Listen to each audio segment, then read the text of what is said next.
tous les livres de naguère. Il est prévu que je viendrai préparer la venue sur terre des hommes qui nous ont créés. Ils reviendront avec Moïse, Jésus, Bouddha et Mahomet. Ils viendront en terre promise si l'ambassade est édifiée.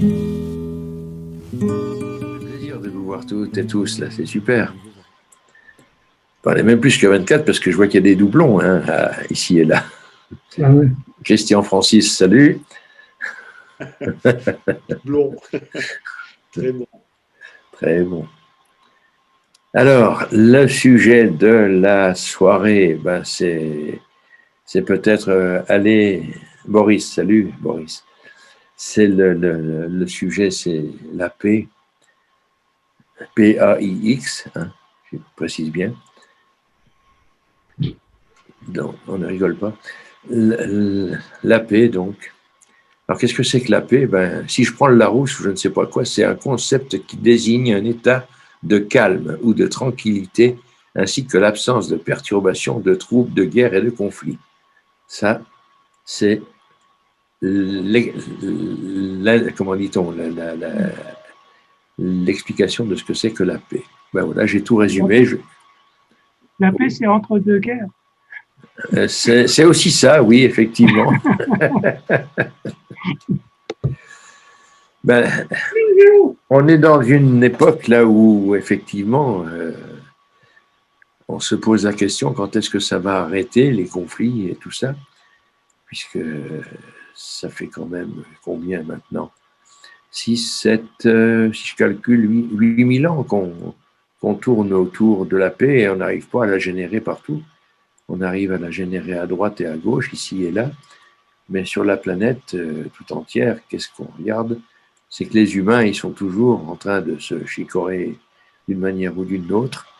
C'est pour des intérêts différents, personnels, pour des intérêts d'idéaux, pour des intérêts de gens qu'on ne connaît pas, qui sont dans l'ombre et puis qui gouvernent le monde. C'est dans le monde-là que l'on vit.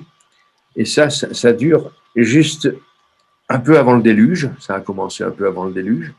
Là, quand on reprend l'histoire de l'humanité, très tôt, elle est allée dans un climat où les tensions faisaient que les humains de l'époque avant le déluge même tentaient de chercher la paix, mais on s'aperçoit à la lecture des livres, des messages, que déjà à cette époque-là, il y avait des tensions entre les peuples naissants, les peuples naissants. Et puis, ils commençaient à se tirer un peu dans les pattes les uns les autres, ce qui a fait qu'à un moment donné, l'humanité de l'époque, elle a agacé profondément les créateurs, et ils ont dit ça, c'est une expérience loupée. D'ailleurs, on avait dit qu'on ne créerait pas des hommes, il y a des petits comment dire, plaisantins qui se sont amusés à créer de l'humain, alors qu'on leur avait interdit, ne sachant pas maîtriser cette souche, on ne voulait pas, et ça nous prouve bien que cette souche humaine, elle n'est pas facile à créer, et on n'en veut pas. Et le déluge est arrivé. Ce qu'ils n'avaient pas prévu, rappelez-vous, c'est que les créateurs se posaient certainement la question aussi, eux, de leur côté, quelle était leur origine. Et puis c'est arrivé, c'est à un moment donné où le satellite s'est posé chez eux, ils ont compris qu'ils avaient fabriqué, qu'ils étaient aussi le fruit d'une conception scientifique par une civilisation extraterrestre. Leurs Elohim à eux leur signalaient qu'ils étaient arrivés à l'époque où ils pouvaient comprendre tout ça, mais les humains de l'époque, chez les Elohim là-bas, les Elohim avaient déjà franchi quand même pas mal d'étapes. Ils étaient sortis de leur système solaire, ce qui était pas mal. Ça veut dire que quelque part, ils avaient déjà maîtrisé une certaine animosité qu'on peut avoir les uns contre les autres. La violence et la guerre avaient dû disparaître si elle avait eu lieu chez eux. Apparemment, ils ont dû avoir aussi des conflits à une certaine époque, mais là, ils les avaient maîtrisés. Ils pouvaient partir en dehors de leur système solaire, puisqu'ils sont allés sur 4 planètes à l'époque pour tenter de créer la vie, puis peut-être de profiter des bienfaits qu'on pouvait fabriquer, créer sur ces mondes qu'ils ont visités. Donc, ils étaient déjà bien avancés et la notion de guerre avait dû s'effacer dans leur esprit. Ce sont certainement les humains qu'ils ont créés qui leur ont rappelé un petit peu ce que c'était que cet état. Et ils n'ont pas voulu replonger dans un tel marasme, ils ont tout anéanti. Mais en comprenant qu'ils étaient là par une création scientifique et qu'ils allaient aussi un jour prendre le relais et être des créateurs de vie et d'humanité, ils se sont dit, mince, là, on vient de casser quelque chose qu'on n'aurait pas dû casser, c'était inscrit dans nos gènes. Bon, on va aller replonger tout ça dans la vie. Alors, ça devait être marrant, j'aurais bien voulu être là, moi, à cette époque-là, pour entendre ceux qui avaient planqué la vie sur un satellite et puis sur la Terre en cachette, leur dire, les copains, on n'a pas tout foutu en l'air, hein. On a réussi à remettre dans les éprouvettes et puis maintenant la vie a déjà recommencé. Maintenant, si vous voulez nous donner un coup de main pour tout remettre en place comme il faut, ça serait vachement bien. J'imagine qu'à cette époque-là, ça a dû être une sacrée, comment dire, réflexion amusante. Mettez-vous à la place des deux camps, quoi, hein. Ceux qui étaient pour la création de la vie de l'humain et puis ceux qui l'avaient détruit et qui étaient là en train de dire, mince, on a fait une connerie à détruire tout ça. Le fait est qu'ils se sont tous arrangés pour permettre à ce que la vie reprenne le dessus sur cette planète. Ils ont tout fait ce qu'il fallait pour que ça se réinstalle, ça fonctionne. J'ai quoi là? Ah oui, d'accord. Et ce qui fait que l'humain, il a repris pied de plus forte raison, mais quelque part, sa sensibilité, à mon avis, pour ce qui me concerne moi, je pense que c'est un des points sur lesquels les Elohim ont fait fort. Ils nous ont donné une sensibilité peut-être un petit peu plus forte que la leur, et ce qui fait qu'on est très fragile dans nos attitudes et nos comportements.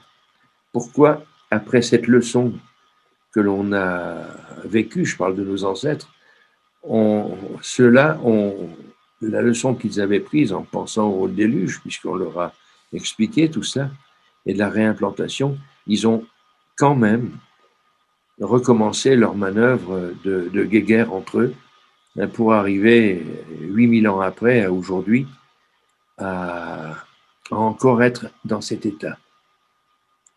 8000 ans où l'humain n'a pas réussi à se débarrasser de son orgueil, de sa bellicosité, de sa violence, de son comportement fratricide parfois.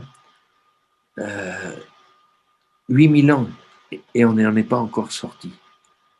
Mais les Elohim nous disent, on est prêt de partir dans l'espace, mais tant qu'on n'aura pas suffisamment d'amour entre nous, on ne pourra pas partir parce qu'on aura peur des uns des autres et de la puissance que l'on va présenter, utiliser pour nos exercices, je dirais, scientifiques, industriels, mais aussi militaires. On a une énergie considérable aujourd'hui. On n'a plus des arbalètes, on n'a plus des pétoires, on a des choses qui sont très puissantes et qui peuvent, là aussi, comment dire, enclencher un déluge, mais que nous déclencherons. Ça ne sera plus les Elohim. On est là à cette époque. Et là, les Elohim nous disent, vous avez tout pour réussir un paradis, tout, mais il vous manque un peu d'amour.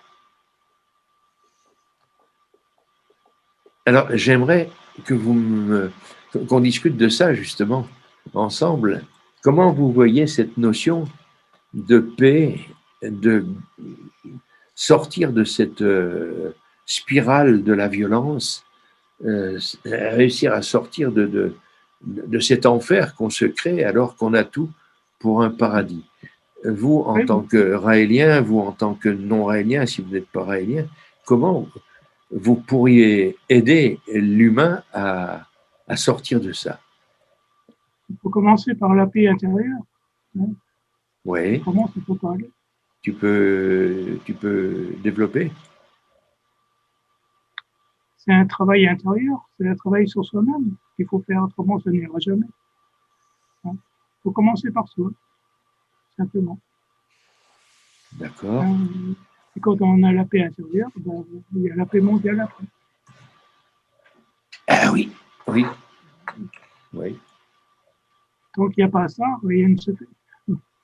D'accord. Adjira, ton point de vue, c'est quoi? Bonsoir à tous et à toutes, je suis ravie de vous voir. Merci. Ça commence déjà dès la naissance, l'éducation, la responsabilité qu'on a de l'éducation qu'on a pour le futur homme ou la future femme, qui sont nos enfants. Ça commence aussi dans les écoles maternelles, dans les primaires, de partout. Faire respecter la Déclaration des droits de l'homme, qui devrait être une charte, qui doit faire partie du règlement intérieur. Ça commence par soi-même, comme le dit très bien Angelo aussi, c'est déjà cultiver la paix en soi pour pouvoir l'exprimer autour de soi. Mais nous, en tant que parents, on a une très grande responsabilité par rapport à l'éducation qu'on donne à nos enfants, sur la notion d'universalité, sur la notion de paix, sur la notion de partage, sur la notion de tout ça. Je me souviens quand j'étais jeune, je pense que la plupart d'entre nous, nous sommes de la même génération, et on avait ce qu'on appelle des leçons morales en primaire. Pendant 20 minutes, avant de commencer les cours, on avait ce qu'on appelle des leçons de morale pour apprendre le respect des uns, des autres, des personnes âgées, etc. et tout, chose qui ne se fait plus aujourd'hui. Ça commence par ça. L'éducation a un rôle extrêmement important dans le devenir de l'humanité pour une humanité plus pacifique et non violente. C'est mon point de vue. Merci de votre écoute. Ok. Aujourd'hui, j'ai vu sur Internet, dans un site d'information SOT, dans lequel il parle de plus en plus du revenu universel. Ils pensent que ça va se faire dans les années qui viennent et ça apporterait évidemment beaucoup de bienfaits à l'humanité et ça va apaiser les tensions. Pour moi, ça va apaiser toutes les tensions de délinquance, tout ça, toutes les tensions qu'il y a actuellement. Rien que ça va apporter énormément pour après que l'humanité bascule complètement dans le paradis. Donc pour toi, c'est donc déjà une notion de matériel. Oui, et toutes les tensions, c'est dû à un problème matériel, problème économique, bien entendu. Et de plus en plus de gens perdent leur emploi en masse aujourd'hui. Et ils en tiennent compte de plus en plus et ils parlent de plus en plus d'un revenu universel pour résoudre le problème de la pauvreté. D'accord, ok. On en discutera tout à l'heure un peu si vous voulez bien. Ok, merci Christian. D'autres avis? Oui, Yves, tu veux dire quelque chose? Oui, et un peu une suite de Christian. Tant que dans la pyramide de Maslow, les besoins physiologiques ne sont pas résolus, assumés, oui. Il y aura toujours des conflits, de la guerre. On pourrait mettre l'état d'esprit en avant, mais d'une façon globale, je crois que c'est la situation des humains qui fera l'état d'esprit après. C'est-à-dire que quand j'ai le ventre plein, je peux penser et je suis déjà satisfait et je peux penser à l'autre. Tant que j'ai le ventre vide, je ne peux pas penser à l'autre. Donc c'est une question, et là nous sommes dans un problème avec l'ultralibéralisme, où c'est l'accaparer toutes les richesses à quelques personnes, alors qu'aujourd'hui ça pourrait être distribué à tout le monde. Et que tout le monde est à un niveau assez important. On voit l'exemple en France, que nous sommes beaucoup avons connu ce moment-là, des années 60, 70. Il n'y avait pas l'idée d'aller taper sur le voisin, tout le monde était content. Puis est arrivé les années 80, où là, on a laissé tomber le social pour amener en quelque sorte finalement des conflits qui arrivent aujourd'hui, conflits entre gens, etc. Donc, bizarrement, je dirais que c'est une question de conditions de vie d'abord. Tant qu'on a pas de vie, il ne peut pas y avoir de paix. D'accord.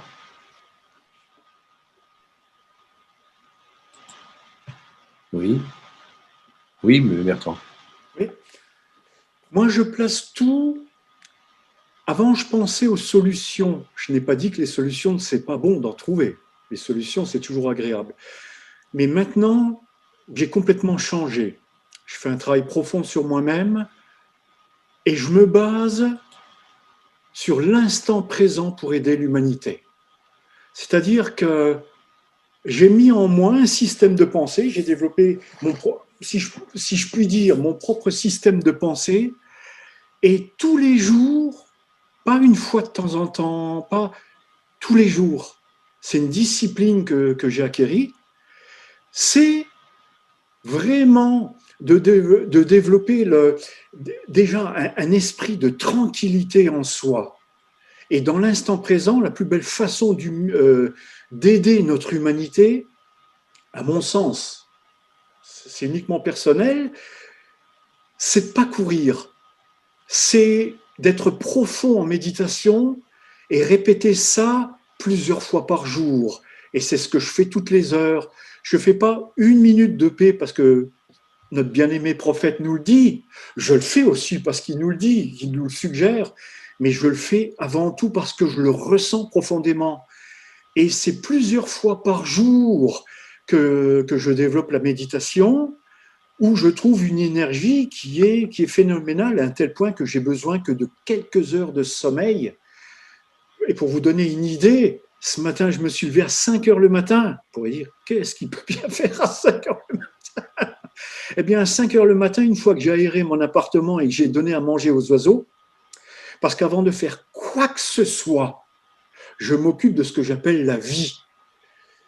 Je donne à manger à mes oiseaux qui viennent, à des oiseaux qui viennent tous les jours. J'ai 5 espèces d'oiseaux qui viennent.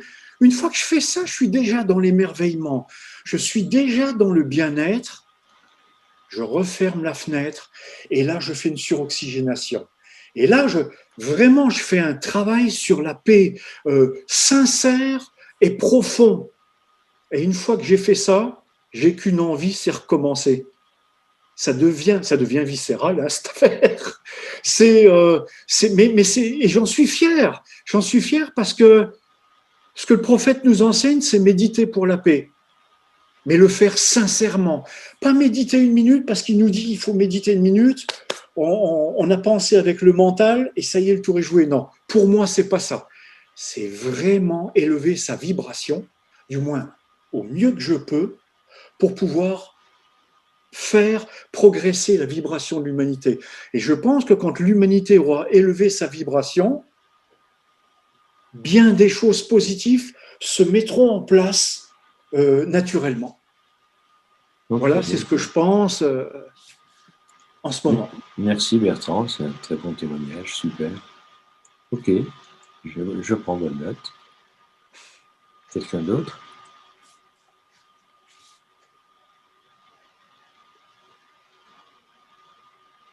Alors moi, je partage tout ce que vous avez dit et je rajouterais, parce que je l'ai lu aujourd'hui, c'était des propos de Raël, le respect des droits de l'homme. À chaque fois qu'un gouvernement ne respecte pas les droits de l'homme, il faut se manifester et faire supprimer les règles, les lois qui ne respectent pas les droits de l'homme. Montrer au gouvernement, enseigner au gouvernement, je ne sais pas trop comment on peut dire, que la loi, c'est les droits de l'homme. Parce que, en fait, les droits de l'homme sont inscrits dans les préambules de la Constitution française, ne sont pas respectés.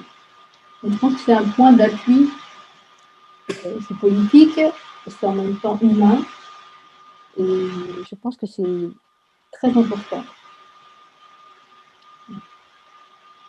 Ok, merci Marie-Lie. Super. D'autres idées encore? Oui, vas-y Eva. Mets ton micro, hein, sans ça, on aura du mal à te comprendre. Il n'est toujours pas ouvert, voilà, c'est bon. Ok, bonsoir tout le monde. Jusqu'à présent, enfin, il y a les 4 plans de l'infini, et jusqu'à présent, évidemment, on a fait allusion au plan individuel. Il faut commencer par soi, il faut s'occuper de soi, etc. Bon, je crois que on a bien cerné le sujet et on le connaît bien. Hein. Alors, ce que je voulais dire, c'est que par rapport aux 4 plans, par rapport au plan de la société, ce qu'on remarque, c'est que depuis le passé, la politesse, les leçons de morale, Kajira a fait allusion, les conventions, enfin, tout ce qui est mode comportemental, c'est des garde-fous jusqu'à présent. Ça a été des garde-fous parce que si on laisse l'inconscience et les émotions nous submerger, ben, s'il n'y avait pas ces garde-fous, eh bien, il y aura un peu plus de problèmes. Et donc, j'en viens à l'éducation. L'éducation, c'est une des voies pour apprendre la paix, pour faire en sorte que toutes ces, il faut enseigner l'apprentissage de la paix. Et il faut en sorte qu'elle devienne partie de la culture, pour que ça devienne culturel dans un premier temps. Parce qu'on peut, avant que ça ne passe à nouveau dans l'individu, dans le développement de l'individu, il faut que toute cette éducation devienne d'abord culturelle. Et donc, ça devienne un mode de vie. Donc, il faut l'intégrer dans un mode de vie. Comme dans certains pays, il y a des modes de vie où la société est plus pacifique et les gens sont plus respectueux les uns des autres, parce que ça fait partie de l'ambiance, ça fait partie de la culture dans laquelle on baigne. Et donc ça, c'est par rapport à la société.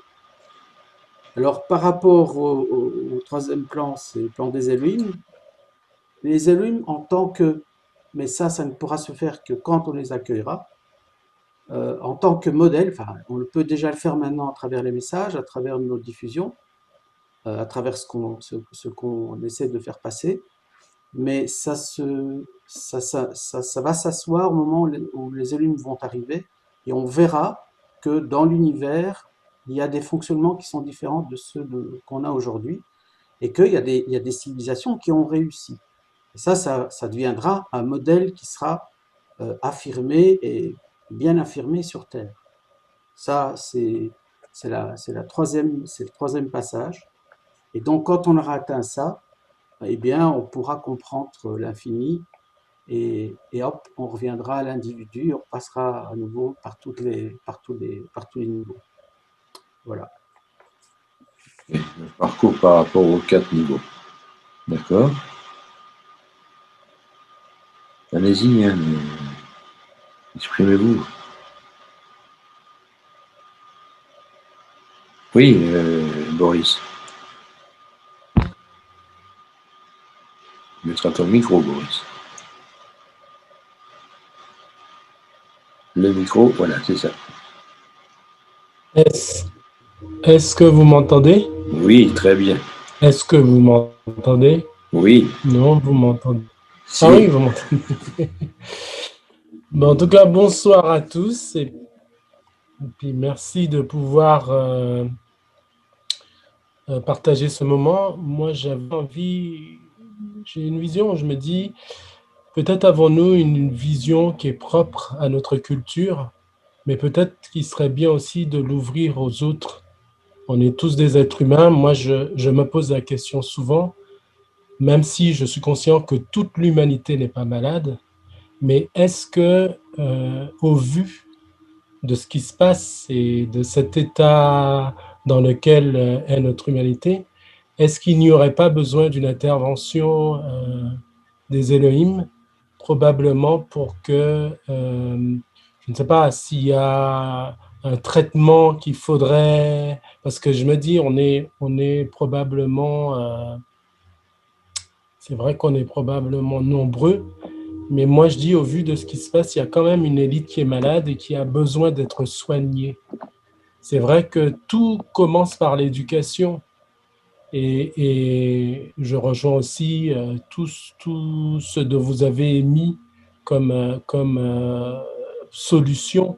Mais moi, ce que je me rends compte, c'est qu'on vit dans un monde qui est malade. Et est-ce que amener quelqu'un qui est malade à faire une prise de conscience, est-ce que ça suffit? Est-ce que cette personne n'a pas besoin d'être traitée, n'a pas besoin d'être sous médication, je ne sais quelle solution? Comment on peut répondre à ça? Bon, en tout cas, c'est la version de ce qui me semble important comme question à nous poser. Parce que si, comme dit Maitreya, l'amour est le fonctionnement juste du cerveau humain, pour qu'on en arrive à un tel extrême, est-ce qu'on peut dire qu'il n'y a pas un bug dans cette humanité? Et est-ce qu'elle n'a pas besoin, même consciente de ce qui pourrait être fait, d'être aidée? En fait, c'est la question que moi je me pose. Ok, c'est une vaste question, Boris. On va y répondre, oui. Mariella, oui. Effectivement, la question de Boris, si on peut y répondre maintenant, moi, il m'interpelle beaucoup et je trouve que c'est super intéressant cette question parce que j'ai envie d'y répondre comme ça. Moi, je me dis que si le monde est malade, en fait, il pêche par ignorance. Et je pense que en réalité, c'est l'ignorance qui génère les peurs et qui génère et les peurs génèrent du coup cette maladie collective mentale finalement qu'on vit tous et on en subit parfois les conséquences au quotidien. Donc je me dis que la plus grande maladie de cette planète, le Maitreya nous a dit que c'était le manque d'amour, mais il nous a aussi dit que c'était l'ignorance. Et c'est là-dessus qu'il nous faut porter aussi nos efforts. C'est-à-dire qu'en donnant de la connaissance, on élimine les peurs. Et si en plus on le donne avec amour, on guérit la planète sur deux plans. Je pense que la solution est là. Alors, il y a un phénomène générationnel, mais c'est facile de dire ça parce que quand ça fait des millénaires qu'on subit les conséquences de l'ignorance, parce que grâce, on va dire entre guillemets, grâce à l'ignorance, il y a des pouvoirs qui ont su en profiter. Les pouvoirs religieux, les pouvoirs gouvernementaux, les pouvoirs politiques, les pouvoirs économiques, les pouvoirs sociétaux. Enfin, donc à partir du moment où l'humanité tout entière, selon moi, un jour, j'espère qu'il viendra rapidement, et c'est grâce à l'Internet d'ailleurs, si grâce à l'Internet, on peut donner accès à 7 milliards et demi d'habitants à la connaissance, peut-être qu'on peut leur permettre d'avoir moins peur et du coup d'être moins malades mentalement parce qu'on est tous, on vit dans un monde schizophrène. Et j'ai connu un médecin psychiatre, le docteur Gabaye, qui venait nous donner des formations là où je travaille, et il disait les plus sains parmi nous sont parfois de grands malades, de grands schizophrènes. On est tous schizophrènes à un niveau plus ou moins, quoi. Mais on est tous atteints. Et qu'est-ce qui fait qu'on est, entre guillemets, parfois atteints de schizophrénie, où des fois on a une double personnalité, où on est jaloux, voilà, ça fait partie, tous ces aspects-là peuvent faire partie d'une certaine maladie mentale. Si ce n'est, qu'est-ce qui peut générer ça? À mon avis, le plus gros problème, c'est l'ignorance. On sait en user et en abuser. Et, que Jérémie disait « Tout homme est abruti faute de science ». C'est ça. Voilà, c'est ce que j'avais envie de répondre. Ben oui, merci Boris, merci Mariella, vous êtes dans le sujet là. Oui, Christian. Je voulais dire que la connaissance, la science, on l'a. Il y a tout sur Internet, il suffit d'y regarder. Mais est-ce que les gens y vont? Moi, je pense qu'il y a très peu de gens qui y vont, qui se donnent la peine de regarder sur Internet. Je ne sais pas, mais quand je pose des questions aux gens sur est-ce que vous connaissez le code génétique et tout ça, les gens ne savent pas, quoi. Ils ne savent pas parce qu'ils ne se donnent pas la peine de regarder sur Internet ou on ne les incite pas non plus. Il y a très peu d'émissions scientifiques à la télé aujourd'hui. Et puis, est-ce que dans les écoles, on les incite à regarder sur la science et tout ça?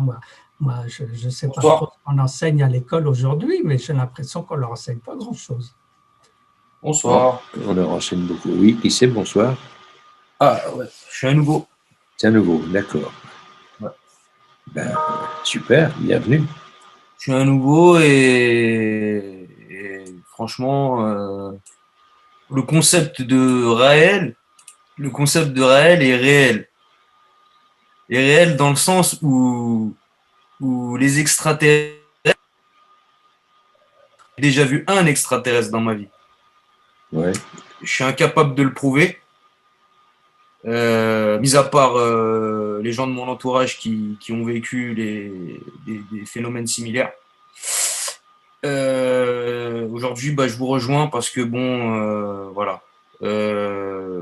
Pour moi, tout cela c'est vrai et je pense qu'il reste plus beaucoup de personnes, ou du moins il n'y a plus beaucoup. Le son coupe là, attention. Très réalistes et qui vont en dehors du dogme normal des choses. Ok. Voilà. Tu as lu les messages? J'ai lu aucun message parce qu'en fin de compte, j'ai été contacté directement. Donc, enfin, j'ai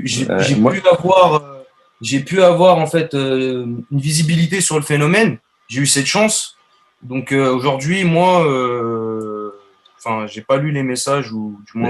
Moi, je t'invite à les lire quand même. Moi, j'ai été témoin de beaucoup de choses, enfin d'une grosse chose aussi. Mais quand j'ai lu le message, crois-moi que j'avais compris pourquoi j'avais vu cette chose. Je t'invite vraiment à le lire parce que il y a la réponse. Tous ces gens qui sont là autour de nous, là en ce moment, ont lu. Et s'ils sont là, c'est que quelque part, ça les a bousculés vraiment fort dans leur vie de tous les jours. Et ça en a fait des émissaires, en fait, de la vérité, de ce qui s'est passé sur Terre il y a longtemps. Je t'invite vraiment, moi, à lire déjà au moins ce qu'on appelle le T12, c'est-à-dire, comment dire, le livre qui dit la vérité. Tu vas être décoiffé. C'est gratuit sur le site internet. Ouais. Prends-le et puis compare avec ce que toi tu as vécu et tu verras un petit peu les choses qui vont s'accoler certainement les unes aux autres avec ce que tu as pu ressentir, vivre. Et puis tu seras peut-être quelqu'un qui va être un émissaire des Elohim comme nous tous là. Merci beaucoup. En tout cas, je prendrai le temps de. Prends le temps de le lire, c'est gratuit. Tu vas sur le net. Tiens, voilà, Mariana, elle te montre le. Il est à l'envers. Non, il est à l'endroit pour nous. Il est à l'endroit. Sois rassuré, Mariella, il est à l'endroit pour nous. D'accord. Le message donné par les extraterrestres. Visiblement, la photo, l'image qu'il y a sur le bouquin, c'est très ressemblant à ce que j'ai pu voir à mon jeune âge. J'avais 10 ans quand j'ai vu ça, la première fois. Et ça ressemblait à ce qu'il y a sur la photo, là. Ouais. Plus ou moins, ça avait plutôt plus une ressemblance d'un gris. Je ne sais pas si vous avez déjà vu à quoi ça ressemble un peu. Enfin, je pense que oui. Non, moi, j'ai pas eu l'occasion d'en voir un de face à face tout de suite. Voilà. Mais je connais, je sais comment ils sont faits, quoi. Il n'y a pas de souci. Mais moi, je te dis, je t'invite vraiment. C'est gratuit. Tu vas sur le site, tu prends. Il y a tous les livres, ils sont pratiquement tous gratuits. Mais commence par celui que Mariella t'a présenté. Là. Très bien, très bien. Tu vas être décoiffé, j'en suis certain. Parfait. Je prendrai le temps, du coup pas ce soir, parce que là. Attends, tu as le temps. Non, mais t'as 5 minutes là, t'as 5 minutes. Je suis désolé, je mettrai ma webcam plus tard. Tout va bien. Tout va bien, t'inquiète pas. Je me présenterai physiquement à vous très bientôt. Super. Avec plaisir. Alors, oui, mais t'inquiète pas, tu peux être tout oreille. Les avis aussi sur le sujet de ce soir, allez-y, je vous en prie, tous. On a abordé pas mal de sujets là, mais qui sont dans les messages. Oui. Et on peut développer encore quelques autres points. Je sens que Yves, tu as envie de bouger là. Oui, ouvre le micro. C'est un problème d'équilibre. si on est un peu apathique, il n'y a plus d'avance, on n'avance plus technologiquement et autres. Donc, il faut une certaine énergie. Et puis, le problème entre l'adversité et la compétition, ou bien je trouve pas le mot là, de coopérer. Hein.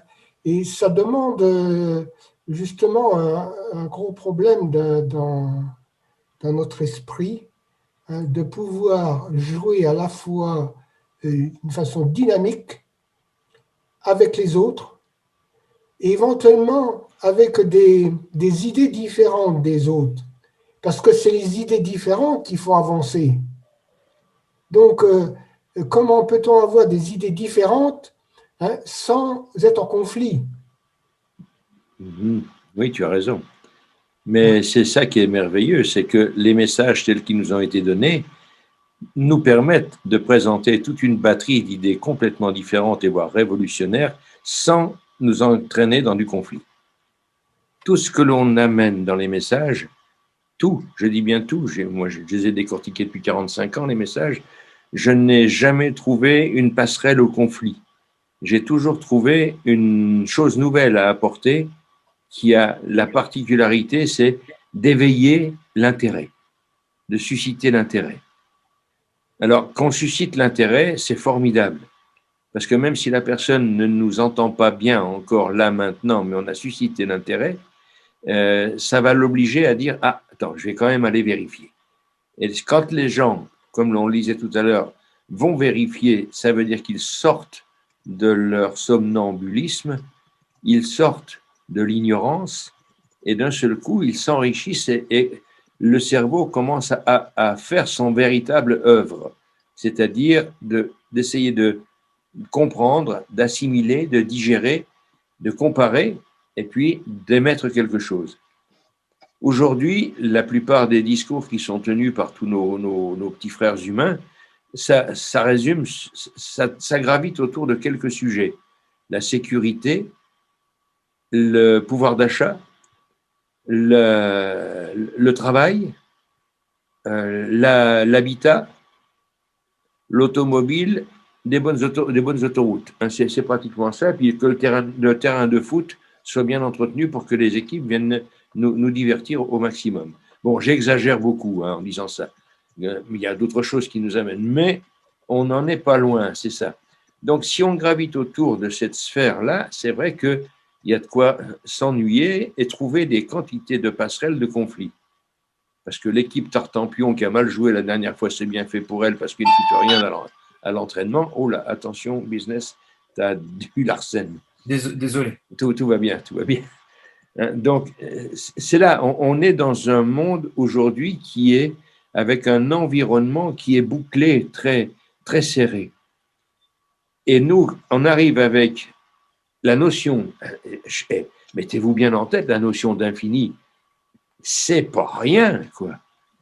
Hein, c'est pas rien, cette notion d'infini, qui fait que je suis là, apparemment au milieu de quelque chose, avec une infinitude de dimensions sur le plan horizontal où je vis, parce que la galaxie qui est dans laquelle je suis n'est qu'un amas de galaxies, n'est qu'un morceau d'amas de galaxies, d'un amas beaucoup plus grand qui peut être un atome, qui peut être... à l'horizontale, déjà, c'est époustouflant avec tout ce qu'il y a dedans. Ensuite, les messages me disent, les élèves nous disent, dans mon petit doigt, dans le bout de mon nez ou dans n'importe quoi, dans la souris que j'ai dans la main, la composition, ce sont des atomes, et dans ces atomes, ce sont en fait des univers gigantesques à l'échelle de l'infiniment petit, où il y a de la vie intelligente et organisée avec des êtres qui en ce moment regardent leur ciel, et l'atome dont je parle là dans le bout de mon doigt, c'est un univers géant pour eux, et ils sont composés eux aussi d'atomes, et dans leur infiniment petit, c'est pareil. C'est une dimension qu'il va falloir la digérer, celle-là. Hein. En plus, regardez l'infiniment grand avec ces étoiles qui sont autour de nous et penser que ça compose peut-être un morceau de caillou de l'échelle de l'infiniment grand ou un morceau d'être vivant, ça fout le vertige. ça fout le vertige. On amène une sacrée dimension. Et puis de dire maintenant à chacun, mais toute cette dimension-là, on ne fait qu'un avec. Je suis un avec ce qui est dans le bout de mon doigt, je suis un avec tout ce qui est à mon horizon, toi y compris qui me regarde en ce moment, et je suis un avec le géant qui est tout en haut là-haut. Je ne suis qu'un. Ressens la vibration de tout ça, une vibration unique, qui fait que je ne peux te regarder que, comme tu es un avec moi, je ne peux te regarder qu'avec amour. Mes cellules qui sont dans mon doigt, elles ne se font pas la gueule parce qu'elles sont une à côté des autres. Elles vivent en parfaite harmonie parce qu'elles savent qu'elles ont envie et besoin de vivre l'une à côté de l'autre dans un bon diapason. À partir de là, la relation entre humains prend une autre dimension. On n'est plus, et c'est Yves qui parlait de ça tout de suite, la notion de compétition est abolie. Parce qu'il n'y a rien de pire que cette notion de compétition pour entraîner les gens les uns contre les autres. Qu'on prenne la compétition vis-à-vis de soi-même pour dire là, il faut que je me surpasse sur cet exercice, que je me surpasse sur telle tâche que je fais, sur telle réflexion, oui, c'est pas de la compétition, en fait, c'est de l'enrichissement. Mais essayer de vouloir battre l'autre sur son terrain parce que je veux être supérieur à lui, pour gagner une médaille, pour gagner 100 balles de plus, pour gagner en fait l'amour d'une copine, non, ça va pas, ça. C'est la folie. Ça amène systématiquement à des griefs, à des tensions, à des peurs, à des conflits. Et c'est ce qu'on vit ici dans cette humanité, c'est qu'on nous a enseigné dès le plus jeune âge, à être meilleur que l'autre. On ne nous a pas dit, il faut que tu apprennes. Quelqu'un parlait de morale tout à l'heure, je crois que c'était Adjira. Elle parlait de morale en disant, on nous a appris la morale et autres. Moi, je me rappelle, étant gamin, c'est vrai, j'avais un curé, parce que j'étais catholique, il enseignait la bonté.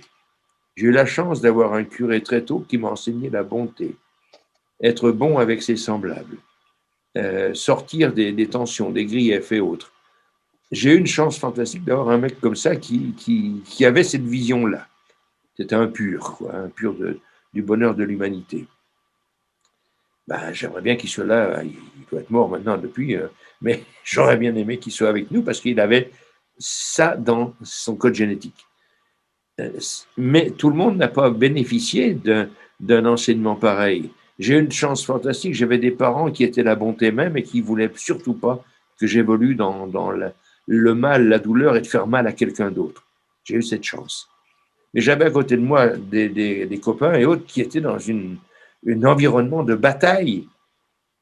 Et qu'est-ce que j'ai vu faire de ces gamins-là? Ben, c'était des batailleurs qui ont grandi avec l'esprit batailleur et qui ne sortaient pas un samedi soir sans avoir été contents d'avoir fait une bataille avec des autres, avec des yeux au beurre noir, des dents cassées, des tas de trucs comme ça. Je me disais, mais ils sont fous. Hein? Mais oui, ils étaient fous. Et comme tu le disais, Mariella, il y a une folie là qui est là. Elle est due à un enseignement très tôt sur notre état d'être et puis sur notre futur, comment appréhender notre futur. Est-ce qu'on l'appréhende en compétition ou est-ce qu'on l'appréhende en partage? C'est ça, il y a une des voies là qui est à étudier et puis peut-être à communiquer au plus tôt.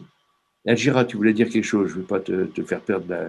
Oui, par rapport à ce que tu viens d'exprimer, quand on regarde la qualité des émissions actuelles au niveau de la jeunesse, moi je me suis posé la question pourquoi la jeunesse est arrivée à ce stade de non-respect de l'environnement, etc. et tout. Je me suis dit, je me mets dans les chaussures d'un jeune, qu'est-ce qu'il regarde comme programme aujourd'hui, qu'est-ce qu'on lui donne comme éducation aujourd'hui. On regarde les émissions Les Anges, les Marseillais, etc. Il n'y a rien de constructif dans l'éducation de l'individu, si ce n'est que de la compétition, de la violence, de la vulgarité. Donc, toute cette jeunesse aujourd'hui, eh ben, c'est ce qu'elle véhicule au quotidien autour d'elle. Et c'est ce que disait Yves tout à l'heure au niveau des... Non, c'est pas Yves, je sais plus qui c'est qui disait que Christian, Les gens ne s'intéressent pas aux bonnes émissions, ne regardent pas les bonnes émissions constructives.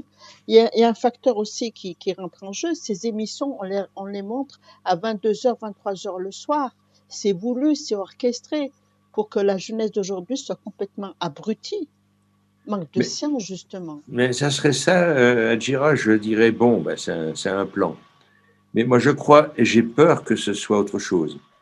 Ce soit l'incompétence, l'inqualité, donc des programmeurs, des enseignants et des gens comme ça, qui sont, comment dire, fervents du gain. Qu'est-ce qu'on fabrique? C'est de l'émission, des jeux, des tas de choses comme ça qui rapportent énormément d'argent à ces compagnies de télévision et autres. Pourquoi? Parce qu'il y a de la publicité qui passe, et la publicité, ça coûte très, très, très, très cher. Parler de science, parler de philosophie et autres, c'est quelque chose qui est un peu compliqué, ça demande un petit peu d'intellect, alors que le jeu bébête somnambulisant n'amène pas d'effort. Il n'y a pas d'effort à faire, il n'y a qu'à consommer. Et c'est facile, et là je regrette que ces gens-là n'aient pas compris qu'ils avaient un rôle à jouer à haute responsabilité. C'est pas donner de la facilité d'abrutissement à leur public, c'est aider l'humanité à grandir. Mais ça, ils l'ont pas dans l'esprit. Parce qu'ils sont dans la compétition, il faut avoir de l'audience, il faut avoir ci, il faut avoir ça, et on donne des produits qui sont très faciles et qui attirent du monde, où les gens n'ont plus à réfléchir, ont juste à s'asseoir et consommer. Tu vois, je pense même pas qu'il y a une histoire de complot derrière tout ça, il y a simplement la facilité qui est en place pour que ça soit rentable. On attire un maximum de gens sur quelque chose de très facile à digérer, qui ne se casse pas la tête, hein, et puis pendant ce temps où ils sont là, eh ben, ils rapportent des sous aux compagnies, et puis ils foutent la paix au système. Ça a toujours été comme ça, du pain et des jeux. Ben, c'est ce que, voilà, et tu retombes exactement sur ce que disaient les empereurs romains, donne-leur à boire du pain, des jeux. Et on en est là encore aujourd'hui, hein. Et on n'a pas beaucoup évolué de ce côté-là. Vous savez, attendez, vous ne battez pas, Mariella. Vous savez quoi, les jeunes? Je ne sais pas si je dois dire les jeunes ou les vieux. J'ai l'impression d'entendre des vieux qui parlent, tu sais, les jeunes à l'époque. Ah, mais moi, je parle pas des jeunes, hein, je parle du consommateur de tout âge. Ouais, non, c'est de l'humour, c'est une blague. C'est juste que je me dis que les messages, ils ont cela d'extraordinaire aussi, c'est qu'ils nous apportent des clés. Il nous apporte, et c'est là, il est encore là, notre ami là qui nous rejoint, Business Profit. Oui, il est là. Voilà, oui. Ouais. Dans les messages, il y a ce qu'on appelle les clés, et tout un tas de chapitres justement qui abordent différentes solutions que les Elohim nous donnent dans leur enseignement, où ils nous disent, voilà, grosso modo, nous on a vécu telle problématique, telle et telle, nous avons été amenés à dépasser un certain nombre de problèmes au niveau planétaire dans notre société. Vous y êtes, vous aussi, plus ou moins confrontés. Et voilà comment nous, on a résolu nos problèmes. Peut-être que vous trouverez des solutions qui seront encore meilleures que les nôtres. Mais en tout cas, voilà, et ils nous donnent, en tout cas, eux, ils nous disent comment ils ont procédé. Ils nous donnent un petit peu le fil conducteur et puis les quelques solutions pour essayer d'en sortir. Donc, je pense qu'on peut aussi, dans notre discours là ensemble, c'est aussi amener un petit peu ce que les Elohim nous proposent.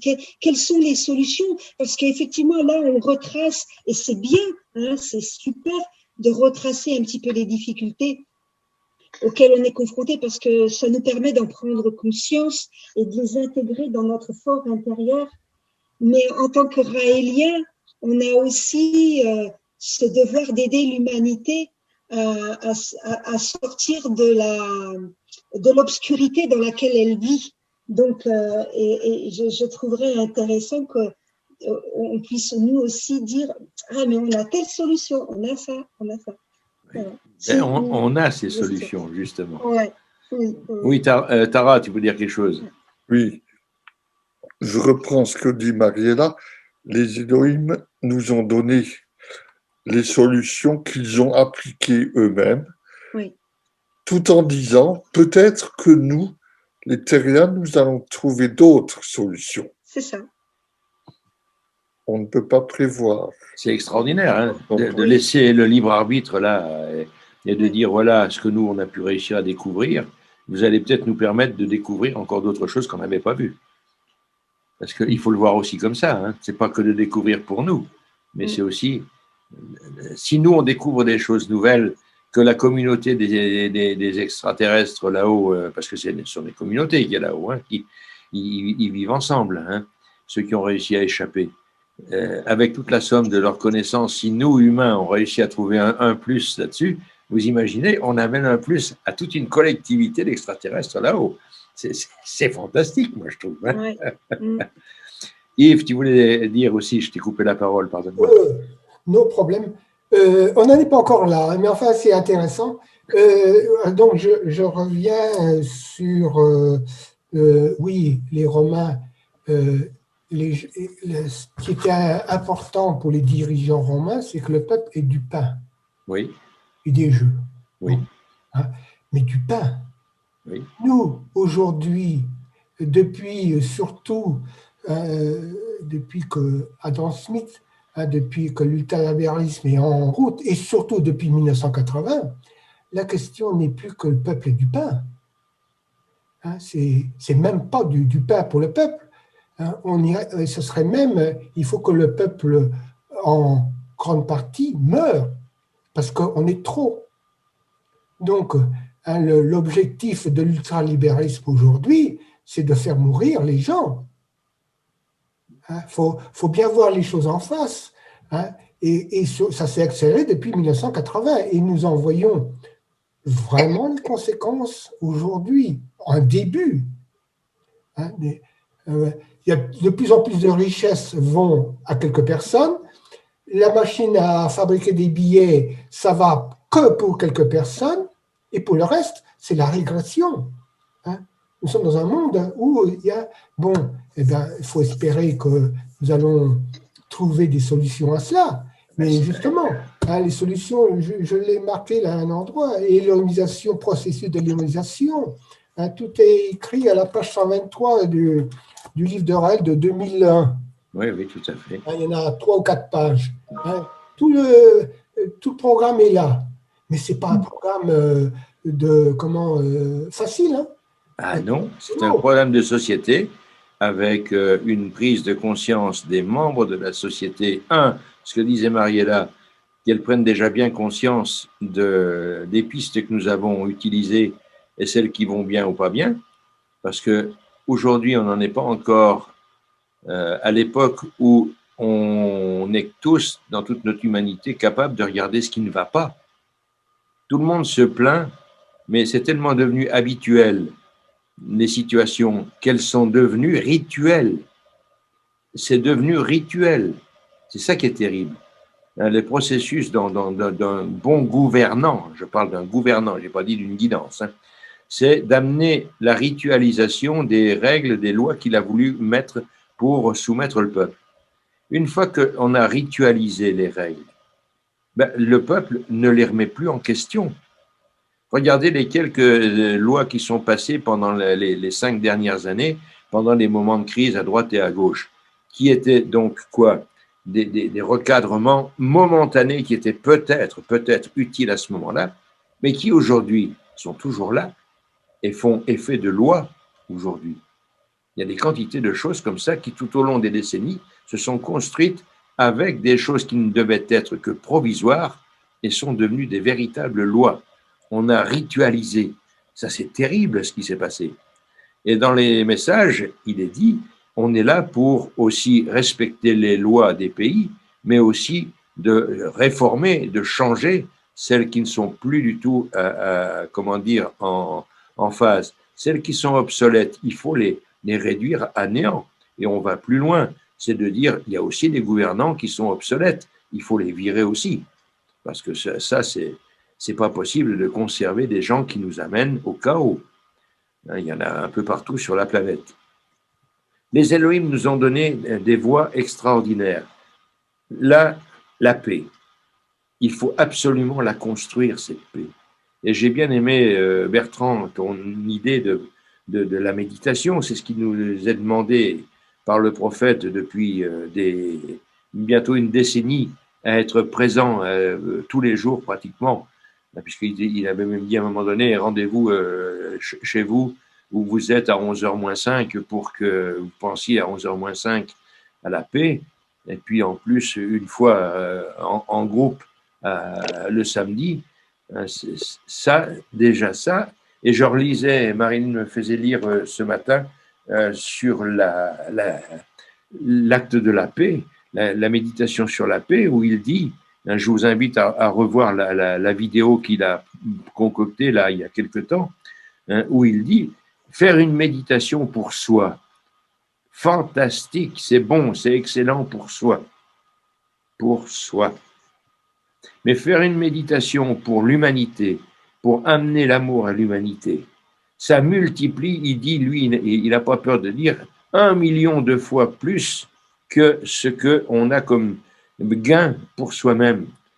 C'est-à-dire qu'un individu qui se met en état de méditation pour l'humanité, pour le bien-être de l'humanité, avec ses tripes, pas avec son intellect, mais avec ses tripes, son cœur, son corps tout entier, il émet une fréquence d'onde qui va taper dans les cerveaux des gens qui sont prêts ou pas prêts à le recevoir, parce que ça rentre là-dedans et ça marque.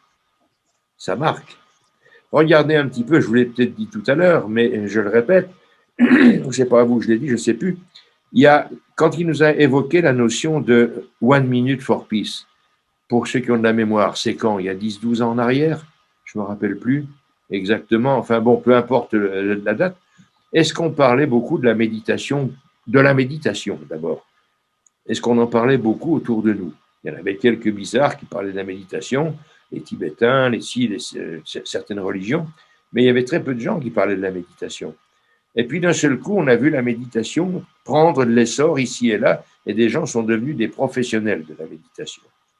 Alors quand vous faites le tour de la méditation, de ces professionnels-là, on s'aperçoit qu'ils n'ont pas fait les stages d'éveil, parce qu'ils n'ont pas compris que la méditation, c'est quelque chose qui est viscéral et pas intellectuel. Donc, ils font de la méditation intellectuelle. Mais c'est déjà bien, parce qu'ils font de la détente. C'est déjà formidable. Et là, je ne critique pas, je les invite à continuer et de venir faire un stage chez nous, pour qu'ils aillent plus loin. Et le prophète nous a dit maintenant, pensez à la paix. On est dans une situation actuelle où la paix, rappelez-vous, quand il nous a lancé ça, on était à 1% à l'horloge annuelle de la paix. C'est-à-dire qu'il nous restait 1% de chance de survie. Quand l'horloge, vous la connaissez pour ceux qui ont été visiter l'horloge de la paix, on était à 1 minute. Ouf.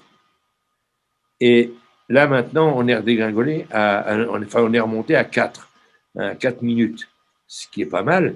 Ça veut dire qu'il s'est passé quelque chose dans l'esprit des gens qui ont fait que l'alerte à la fin du monde s'est éloignée. Et on voit maintenant des gens qui commencent à penser méditation paix. Mais parce que ça fait 10 ans qu'on est dans la rue en train de dire aux gens « Venez méditer avec nous pour la paix ». Et je disais tout à l'heure à quelqu'un, il y a maintenant dans certains endroits de la planète où des écoles réunissent 1 million d'élèves le jour même dans un seul endroit pour penser à la paix dans le monde. Ça veut dire que ça y est, la notion d'insuffler télépathiquement la notion de paix et de méditation pour la paix est rentrée dans la plupart des cerveaux et elle commence aujourd'hui à faire son effet. On est, à mon avis, dans la courbe de Gauss, on est, à mon avis, en train de commencer à monter la courbe. Et on va voir que plus ça va avancer, le temps va passer, plus on va voir le nombre de gens qui ne seront pas des raéliens, qui sont des quantités d'autres gens, qui vont méditer pour la paix. Et on aura réussi notre deal. Ça, on l'aura réussi. C'est le premier deal, ça. Le deuxième, c'est de dire maintenant, et ça, on l'a tous dit tout à l'heure, on a les clés dans 3-4 pages des chapitres des messages qui nous parlent de la société à venir. Et il a été gentil, le prophète, parce qu'il savait bien qu'en parlant de géniocratie, ça allait foutre les boules à pas mal de monde et que ça passerait pas. Donc, il nous a donné un tremplin en disant, on va parler paradisme. On va mettre l'intelligence et l'amour au pouvoir, enfin pas au pouvoir, à la guidance, hein, pour aller vers telle chose. Et on a 5 piliers là sur lesquels on peut s'appuyer pour parler. Qu'est-ce qui disait ça tout à l'heure? C'est toi, Yves. On peut parler sans peur de générer des conflits du paradisme, puisque le paradisme est un modèle de société qui ne peut que interpeller, faire réfléchir au bon, puisqu'il ne présente que du bon. Même les économistes aujourd'hui qui commencent à taquiner là-dessus, commencent à dire, mais oui, effectivement, l'allocation universelle de bien-être, comme nous on l'appelle, elle est viable si on l'organise de telle manière. Et ils commencent à penser à mettre ça en place de manière à ce que personne ne soit resté sur le bord de la route à mourir. Ça y est, ça commence à cogiter dans les esprits des gens. Et là encore, on a été des catalyseurs. Moi, j'ai commencé à parler de ce revenu, de cette allocation, en 1975. J'ai commencé et j'allais avec sur le bord de la Marne à Paris voir un personnage qui était un ancien socialiste qui, depuis 20 ans, parlait de l'économie distributive. Un personnage qui il s'appelait Dubois, qui s'est fait foutre à la porte du Parti socialiste parce qu'il amenait une idée de redistribution qui allait faire qu'un parti de gauche allait disparaître puisqu'il n'y a plus d'utilité. Je ne sais pas si vous vous rendez compte de ce que je suis en train de dire. Un parti fout en l'air un de ses génies créateurs parce que ce qu'il amène va faire que si on met ça en place, les mouvements syndicaux et autres n'ont plus de raison d'être. On en était là. C'était la folie, quoi. Et lui, pendant 20 ans, avant que les messages n'arrivent, n'a cessé de se battre pour pouvoir faire paraître ça, et il s'est fait démolir partout où il allait. Et puis quand il a vu les messages qui parlaient de ça, alors là, il a bondi, il est venu nous voir, et on a travaillé ensemble pendant longtemps, pendant 2-3 ans, et puis il est mort après, donc on n'a plus eu l'occasion. Mais c'était un personnage, s'il avait vécu plus longtemps, il serait là à côté de nous, quoi. C'est ça qui était fantastique. On a des outils là maintenant qui sont là, qui sont extraordinaires. On va pas dire de simplicité, c'est pas simple de gérer une société, mais on a les modes opératoires que les Elohim nous ont donnés pour pouvoir mettre ça en place. Et il suffit d'un peu de génie, et on en a des génies sur la Terre. Combien j'ai dit cet après-midi? 23 millions de génies sur la Terre. Pardon? 38 millions de génies sur la Terre qui dorment. 38 millions de génies sur la Terre qui dorment. C'est parce qu'on ne leur donne pas les infrastructures qu'il faut pour pouvoir se développer. Ces gens-là, le jour où on comprendra que la plus grande richesse de l'humanité, c'est l'humain, et notamment l'humain qui a du génie, c'est ce génie-là qu'il faut sortir et mettre au service. L'humanité, elle décolle, elle rejoint les civilisations très évoluées de l'espace. On en est là aujourd'hui. Et c'est là où, qu'est-ce qu'on fait, Mariella, pour que ça bouge? On a tous les outils. On les a énumérés dans le paradisme, on les a énumérés dans la philosophie raélienne avec le bonheur, le bien-être, l'amour. Et à nous, on a ça sur les épaules, les copains. On a ça sur les épaules. Et il ne faut pas en avoir peur, parce que c'est joyeux de pouvoir aller dire aux gens, il y a de l'espoir, les gars. On a un avenir. Oui, Adjira. Les lanceurs d'alerte font partie de ces génies. Les, Les lanceurs d'alerte font partie de ces génies. il y en a certains. Il y en a certains, oui. Mais les génies, c'est ceux qui disent qu'il faut ouvrir les restaurants. Entre autres. Ben, ça peut être aussi les affamés, hein, ça. Enfin bon. Oui. Mais on a un potentiel extraordinaire. Et Raël, à un moment donné, avait fait un appel au génie quand il a écrit La géniocratie. Il ne faut pas avoir peur de faire l'appel au génie. Il ne faut pas avoir peur de leur dire il faut que vous vous réunissiez. Il faut que vous soyez là, présents et ensemble à réfléchir à ce futur avec, l'amour en cheval de bataille numéro 1, c'est-à-dire l'être humain au centre des préoccupations de l'humanité pour qu'il n'y ait pas de gens laissés sur le bord de la route. 2, la technologie qui est là, c'est la développer au maximum pour libérer l'humain du travail et de l'argent, c'est-à-dire faire en sorte qu'on aille bosser s'il le faut pendant 7 ans sans salaire, mais en ayant les magasins ouverts pour qu'on puisse aller chercher ce dont on a envie et besoin. Ça, on pourrait le faire aujourd'hui. Hein. Monsieur, dame, on va bosser normalement. On va faire notre job normal, mais je ne veux pas de salaire à la fin du mois. J'en ai pas besoin. Puisque le magasin est ouvert et lui aussi fonctionne dans le même style, il me donnera ce dont j'ai besoin et j'ai envie. Puisque les gens travaillent, font leur boulot, il n'y a pas besoin d'argent. Il n'y a pas besoin d'argent. Le couturier continuera à faire ses habits, le mineur sortira le charbon de dessous, le transporteur prendra son camion, ira transporter, le magasinier y mettra en stock, le commerçant mettra son magasin au service. Tout le monde bosse gratis, mais peut prendre tout ce dont il a besoin. On pourrait le faire, ça, aujourd'hui, si on voulait. C'est de l'utopie, oui, mais c'est possible. C'est ça qui est extraordinaire. Il suffirait qu'il y ait un courant qui passe, une fée avec une baguette magique qui tape sur une cloche et le son boum passe sur toute l'humanité et raconte qu'on peut faire ça. Mais ça va venir.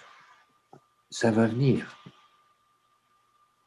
Et je pense que ça arrivera avant que tous les humains soient dégagés du travail contraint et forcé et que les robots aient pris tous les travails. Je pense que ça, ce que je suis en train de vous raconter là, va arriver à un moment donné. Parce que l'humain, il a quand même quelque chose, même s'il est somnambule aujourd'hui, il a quelque chose entre les deux oreilles.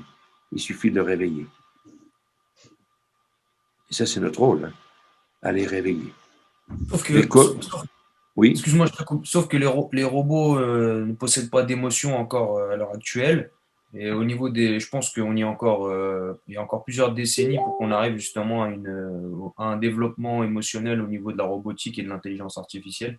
Tu as raison, mais est-ce que, c'est une question que je pose, hein, je ne l'affirme pas, mais est-ce qu'on peut fabriquer des robots qui fassent au moins ce qu'on leur demande pour le bien-être de l'humanité, sans réfléchir, sans avoir d'émotion? On peut le faire. Et c'est à l'humain.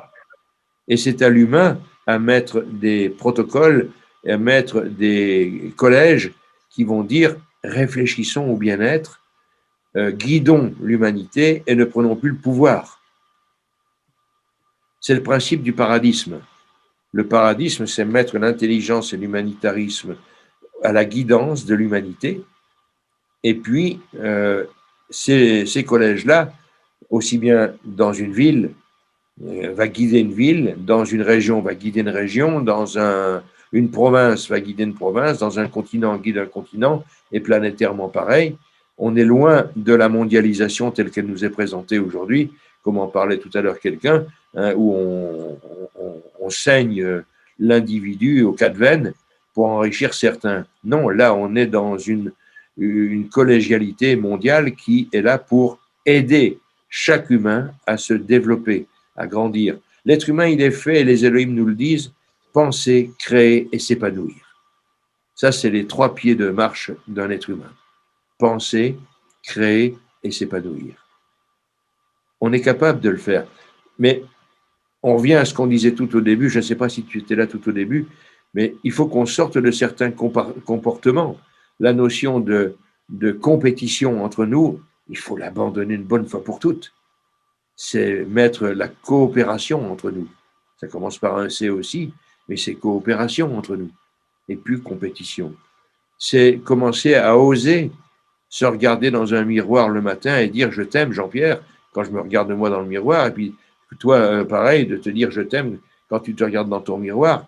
Ça va être beaucoup plus facile quand tu sors de chez toi de dire je t'aime à quelqu'un que tu connais à peine, et puis tu auras sincèrement envie de lui dire je t'aime parce qu'il est beau, il est belle, et il y a quelque chose de brillant chez cette personne. Ça change tout. C'est un apprentissage. C'est un apprentissage. Et l'apprentissage, il peut se faire qu'à partir du moment où des gens en parlent, que c'est existant, que c'est possible, et que ça mérite peut-être d'essayer. Oui, mais Bertrand. Là, tu n'as pas de micro, je ne peux pas t'entendre. C'est pour prendre ce que tu dis, Jean-Pierre. Depuis quelques années, c'est un truc, en quelque sorte, que j'enseigne autour de moi. Je me suis fait une lettre d'amour, pour prendre ce que tu dis. Excellent. Mais sincèrement, ce que je vous dis là, tous, je me suis fait une lettre d'amour où je commence comme ça. Je ne vous dis pas forcément tout, je ne veux pas vous embêter avec ça, mais je commence comme ça. Mon cher Bertrand. Et là, je prononce mes qualités. Je me parle de mes capacités. Je fais ça tous les jours, parce que c'est devenu, comme on dit, un rituel, une discipline. Et je pars du principe que, admettons que le prophète rejoint son père là-haut, il ne reste plus que nous là sur la planète. Qu'est-ce qu'on fait? Eh bien, j'ai pris conscience que l'enseignement du prophète, c'est comme si c'était une valise chargée de belles choses, une valise dans laquelle il y a de l'amour, il y a de la compassion, il y a de la vie, il y a de la beauté. Et quand je sors, quand des fois je vais en ville, je vais acheter des petits chocolats parce que je discute avec différentes personnes qui sont super sympathiques, j'emmène cette valise avec moi. Et en ce moment, ce que je sors de ma valise, eh ben c'est un peu ce que tu dis, Jean-Pierre, c'est une lettre d'amour. Là, depuis peu de temps, j'ai incité des gens, à travers la communication, je leur dis, voilà, c'est une possibilité. Est-ce que ça vous intéresserait de vous écrire à vous, donc aux gens à qui je parle, de vous écrire une lettre d'amour? C'était qu'une suggestion. Puis je suis revenu la semaine d'après, il y avait au moins 3 personnes qui avaient fait une lettre d'amour. C'est super. Ils avaient des yeux pétillants, ils étaient heureux de vivre. J'ai pas fait ça pour qu'on me remercie, c'est pas ça le but. Oui, bien sûr. Mais ils m'ont quand même remercié de leur avoir donné un élément. Et je crois qu'une lettre d'amour, s'il y avait 7 milliards d'humains qui là maintenant ou ce soir se verraient dans la glace et se parleraient d'amour, eh ben les Elohim pourraient faire des manifestations absolument phénoménales. Bien Je suis sûr. convaincu. Mais tu as raison. Mais ça, c'est quelque chose qui est enseigné et je te félicite d'en parler parce que c'est une des clés. C'est une des clés. Et ne pas avoir peur, c'est ce que je disais à notre ami là tout de suite, et ne pas avoir peur de se parler d'amour pour soi. C'est indispensable. Un verre ne peut déborder qu'à partir du moment où il est rempli. Tant qu'il n'est pas rempli, il ne déborde pas. Ben, si nous, on n'est pas rempli d'amour pour nous-mêmes, on ne parle pas d'égocentrisme, là, on parle d'amour. Si on est en mesure de pouvoir se remplir d'amour, il y a de fortes chances qu'on déborde d'amour après. Il y a une histoire, rappelez-vous, vous l'avez déjà entendu, c'est un gars qui rentre dans un train et un petit peu angoissé, et il y a une personne qui est en face de lui et lui dit « Vous êtes du pays, là ?»« Oui, je suis du pays. »« Comment sont les gens, là là où je vais aller, là ?»« Comment étaient les gens que vous avez rencontrés dans la ville où vous étiez avant ?»« ils étaient pas toujours faciles, coléreux et tout, méchants les uns entre les autres et tout. » Oui, c'est ça que vous allez rencontrer aussi ici, je suis désolé. Et puis un deuxième voyageur qui arrive et qui dit « Bon, j'arrive là, vous pouvez me dire un petit peu quelle est la mentalité des gens ici ?» Certainement comme chez vous, où vous étiez. Comment ils étaient chez vous? Adorables, pleins d'amour, de compassion. Ils étaient tous là à s'aider les uns les autres. Ben, monsieur, c'est exactement cela que vous allez rencontrer. Et le premier dit, mais attends, qu'est-ce que vous êtes en train de dire? Ben, à vous de réfléchir à la morale de l'histoire. C'était ça, quoi. C'est nous qui amenons l'environnement que l'on souhaite ou que l'on subit, mais il faut y réfléchir. Qu'est-ce que j'amène là et qu'est-ce que je vais récolter? Et nous, humains, il faut qu'on sache, et nous, Raéliens, il faut qu'on sache bien ça, c'est que où on passe, c'est l'amour des Elohim qu'il faut qu'on porte avec nous. Et la vision d'avenir des Elohim. Hein, quand j'enseignais, je leur parlais à mes élèves, hein, mes étudiants, du futur, mais je ne leur parlais pas du futur que les enseignants, collègues leur enseignaient. Je leur parlais du futur que moi je voyais dans ma philosophie raélienne. Et les gamins et les gamines me disaient, mais M. Saunier, c'est pas ce qu'on nous raconte là. Ça va être dur, ça va être ci, ça va être ça. Ben, je dis, ça va être ce que vous allez amener, mais il y a un horizon fantastique devant nous.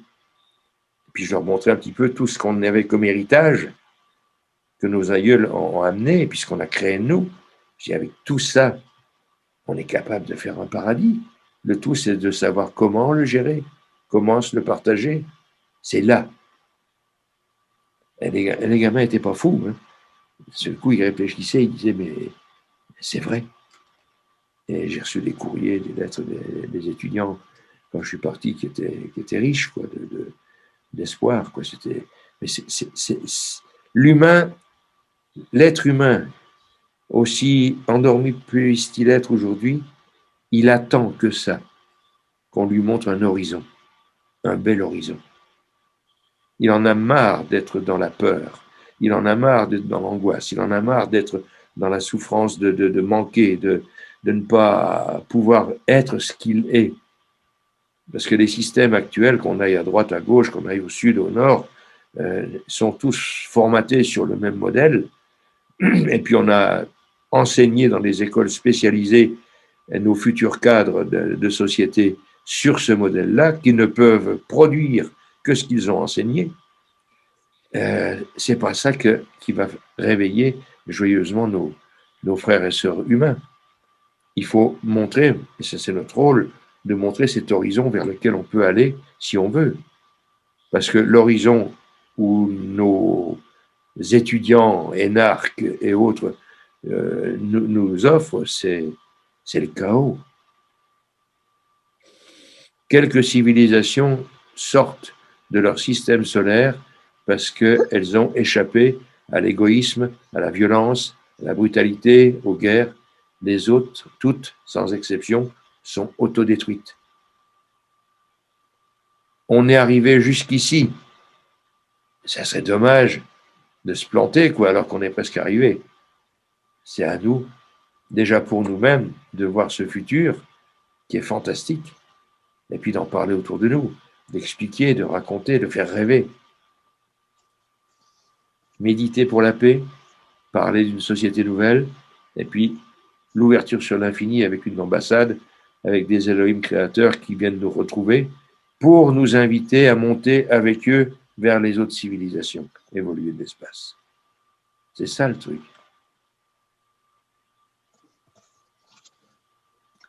Voilà, amis.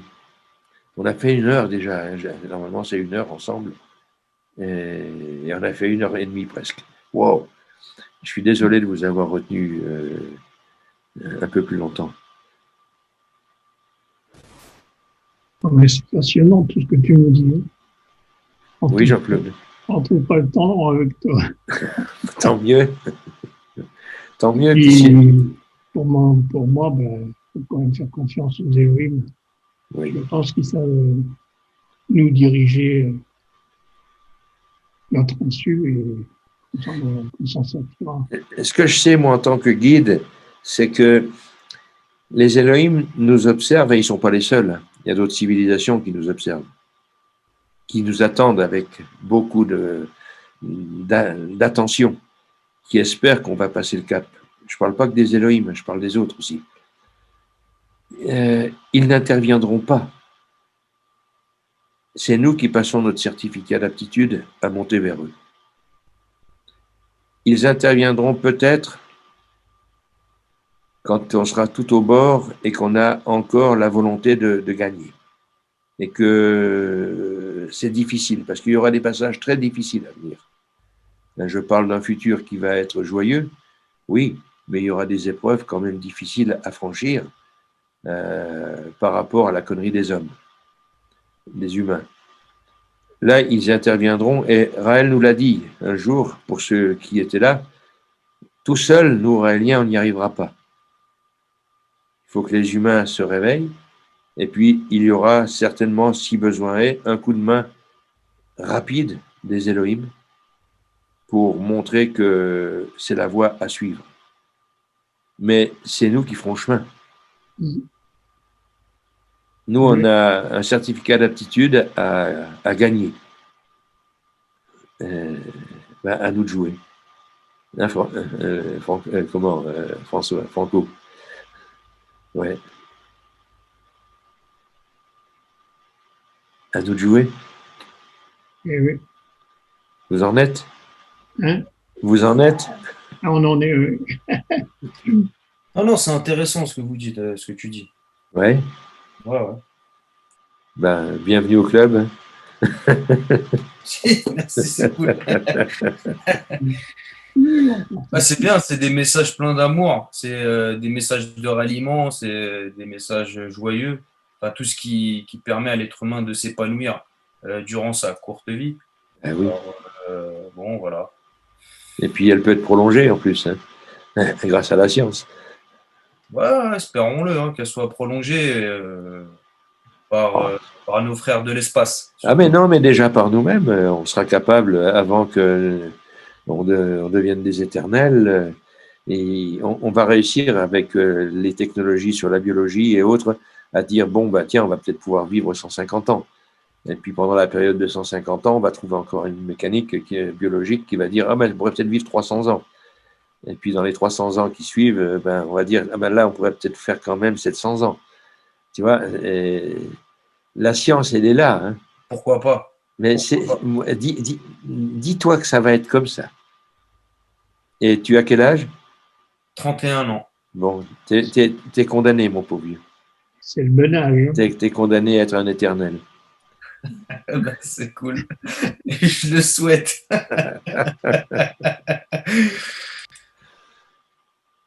Faire confiance à la science, elle est belle quand elle est bien utilisée. Et on est là pour être un peu la conscience aussi des scientifiques, la supraconscience des scientifiques, et les supplier de ne pas faire de conneries avec ce qu'ils vont découvrir. Parce que les 5 ans qui vont venir, avec l'intelligence artificielle, on va arriver dans ce qu'on appelle le principe de la singularité, où la connaissance va se développer d'elle-même en doublant son potentiel à chaque instant. Donc ça veut dire que dans les 5 ans qui viennent, on aura une batterie de connaissances telle que on ne sera pas encore prêt à tout exploiter tellement il y en aura. Mais comment on va l'exploiter? Voilà, c'est ça le truc. Et c'est à nous à être vigilants. C'est à nous à être dans la rue pour dire non, on ne veut pas ça, mais on veut ça. C'est à nous à être exigeants. Et tant qu'il y a des gouvernants, c'est de leur dire attention, moi je veux bien t'élire, mais à une condition, c'est que dès que tu déconnes, tu vires. C'est ça qu'il faut être capable de dire, tant qu'on n'a pas un autre modèle de société. Et puis les obliger à tenir les règles qu'on veut qu'ils soient ces règles d'amour, amour, progrès, partage, intelligence et humanitarisme, pour que l'humanité soit dans le bonheur. C'est ça le truc. Bien, c'est des bons principes. Très, très beaux. Oui. Voilà les amis, je vous souhaite une bonne soirée, bonne réflexion, bonne action autour de vous, bonne diffusion. Merci. Merci Jean-Pierre, bonne soirée. Jean-Pierre. Bisous à tous. À tous. Plein d'amour à vous tous. À bientôt, j'espère. J'espère. Une fois par mois, le premier mercredi de chaque mois. Ça marche, c'est noté. Voilà. Sur les Zooms aussi. Puis sur les Zooms, il y a des petits endroits. Tu vas sur Raël.org, tu vas voir toutes les activités qui existent. Tu verras qu'il y a plein de belles choses qui existent sur la méditation. Il y a une méditation mensuelle qui existe mondiale, c'est-à-dire que toute la planète est raccordée à ce moment-là. Il y a des réflexions comme on le fait aujourd'hui. Enfin, il y a plein de choses comme ça qui existent. Je t'invite, sans te gaver, bien sûr, je ne veux pas te gaver, mais à aller jeter un coup d'œil là-dessus, puis regarder, faire ton marché, quoi. Au plaisir. Au Voilà. plaisir. Et puis, si tu veux bien me faire plaisir, vraiment, quand tu seras là le mois prochain, tu me diras que tu as lu le premier message. Ah. Ça sera fait. Ça sera fait, c'est promis. Je te remercie. Avec plaisir. Je vous embrasse. Bienvenue au club. Oui. Je vous embrasse. Allez. Bisous à tous et à toutes. Bonne soirée. Bonne soirée. Ouais. Bonne nuit. Bonne nuit, oui. Bonne nuit. Lisez avant de critiquer le message qu'ils m'ont donné. On ne peut pas sans le goûter dire que quelque chose est mauvais.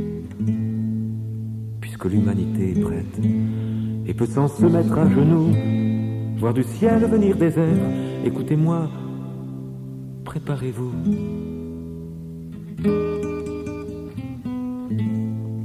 Ils n'ont plus besoin des églises, des cathédrales et des mosquées, ils veulent qu'en terre promise, l'ambassade soit édifiée.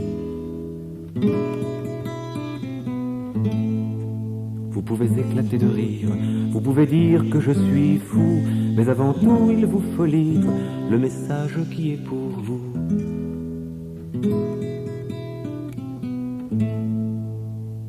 Je suis le dernier des prophètes, le prophète des temps nouveaux. Je suis né sur cette planète pour que votre avenir soit beau.